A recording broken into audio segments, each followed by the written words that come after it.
Hey guys, it's Crypto Llama here, and today we're going to talk about an ability which I think is heavily underutilized and undervalued on the card market.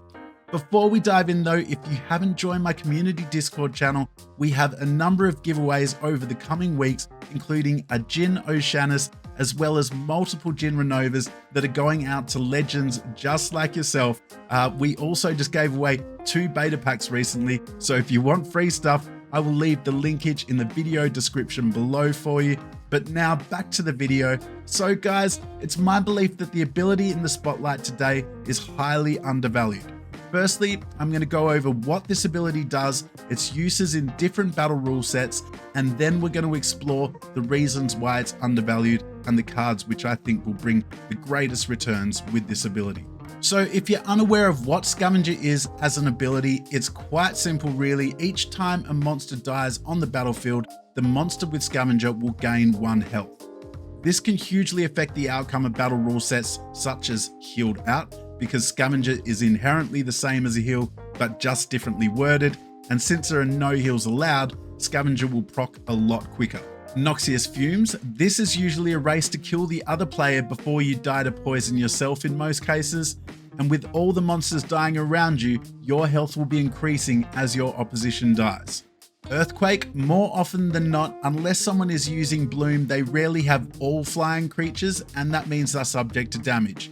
Cards like Screeching Vulture synergise so well here because not only do they have flying to avoid the damage, but Scavenger will also proc as your opposition dies to the earthquake damage. Equalizer. As we know, the Scavenger ability can be game changing, but the monsters with this ability usually have low health in order to not make them overpowered. However, in this rule set, this doesn't apply. If you're increasing the health of a card with Scavenger to 10 plus hit points at the start of the battle, you're guaranteed to edge the balance within your favor. Speaking of health, the placement of these monsters is an important factor when considering your squad and lineup. As we've determined, the monsters with the Scavenger ability have little starting health. We can deduce that they become more and more valuable each round as you progress through a battle. For this reason, it's important to put these monsters towards the middle to back of your squad. They'll need to be protected on either side so that they don't die early and are able to scavenge as many times as possible before they're forced into first position. If this is done properly, you could find yourself with a second tank towards the end of the battle, if you're indeed able to accumulate that health needed. As an added tip, using a plus armor summoner or monster with protect can also give the Scavenger monsters a head start, because even if they're well protected, an ability like Opportunity can be fatal in the early rounds. So why are these cards undervalued, and what cards should you purchase? Because Scavenger was only introduced in the Untamed set of cards, this means that there are no alpha and beta cards that have this ability. This of course makes the ability more valuable. As it currently stands, there are only 10 cards in existence with Scavenger. These are shown here. We can however take 2 of these cards straight off the table though, because they will be out of budget for the majority of players. I think one of the biggest reasons that this ability is undervalued though is because of the future meta of Scavenger cards. If you aren't aware, when Chaos Legion is released into the game on December the 8th, each Splinter is going to have a 0 mana cost legendary card, which is going to be like a Furious Chicken, but with abilities. These legendary cards are going to be called Fiends, and in turn they'll seriously change the meta. For those who missed the AMA, let's listen to a snippet of that now from the devs. So each Splinter, each of the 5 main Splinters, is going to have a 0 mana legendary card, which it will be some type of Fiend, F-I-E-N-D, Fiend. The addition of these Fiend cards is going to make the Scavenger ability extremely difficult to deal with. Why? Well, these Fiend cards have a 0 mana cost, and for this reason, they're going to give our Scavengers free health for nothing. Let's do a quick example of this here. So we have a 17 mana battle with Noxious Fumes and Healed Out. If this was wild format, we could essentially play Dragon spliced with Earth using something like Camilla, Flesh Golem, Screeching Vulture, Venari Seedsmith, Furious Chicken, the 0 mana cost Dragon Legendary, and the 0 mana cost Earth Legendary, and have 3 0 mana cards, which are going to give extra health for the Seedsmith and Screeching Vulture when they die. We also have to consider the possibility of the opposition playing one of these 0 mana cost legendary fiends, and a Furious Chicken too, which would bring our total extra health to 5. This would be devastating because even after the first round, once poison has killed the 5 0 mana cost cards, our 2 scavenger cards would now move up to 9 health. On top of this, the average cost for a card with scavenger is $1.34, but this price is deceiving, because if we look deeper into the cards themselves, we do not actually receive Scavenger on Feasting Seaweed until level 6, which requires 100 cards. Cave Slug also requires level 6 for Scavenger at 100 cards too,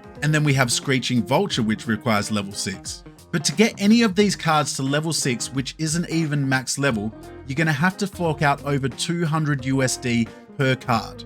However, the Venari Seedsmith has the same base damage as these cards at level 1, but receives Scavenger at 1 BCX. This will allow you to start using Scavenger straight away, even if you're in lower leagues. As well as this, the Seedsmith has the bonus of Poison at level 5. That's like having another 2 damage on top of the base damage for free. So at the moment, we can essentially get a 5 damage card for $25 at level 5. Let's just remember here as well, guys, any other card on the market currently with Scavenger, with the exception of Antminus because it's garbage, is going to cost you over $200, and that won't even be a maxed out card. That's insanity. You could buy over 7 maxed out versions of this Venari Seedsmith with 4 damage apiece as well as poison, making it theoretically a 6 damage card for the same price as purchasing one of the other Scavenger cards. So essentially you could have a 6 damage card with 9 health if we take all the other factors into consideration with Fiend cards and using the Scavenger ability in certain rule sets. Now, if you need another reason to rip out that wallet, let's talk about cost to CP ratio. If you're thinking to yourself, Llama, WTF, I have no idea what CP is, well, if you click above, I've created a video previously to explain precisely that. But if we look here, the Seedsmith is one of the cheapest cards per CP on the entire card market at 1 USD for nearly 33 CP. But on top of that, if we were comparing only the monsters with the Scavenger ability, it's actually the cheapest cost per collection power by nearly 10 CP, if we weren't counting the Venari Gold Foil card. As a final tip, guys, it might be also worth taking a serious look at the Feasting Seaweed in the Water Splinter. There have been huge hints by the devs at a melee summoner for the Water Splinter in the upcoming Chaos Legion release, with the art of the latest Water Summoner also supporting this claim. So if you enjoy the Water Splinter, the Feasting Seaweed could very well be another card that you might want to pick up with Scavenger as well. And that's it for me now, guys. If you enjoyed my content, please like and subscribe, as that would mean the world to me. But other than that, I will see you on the blockchain.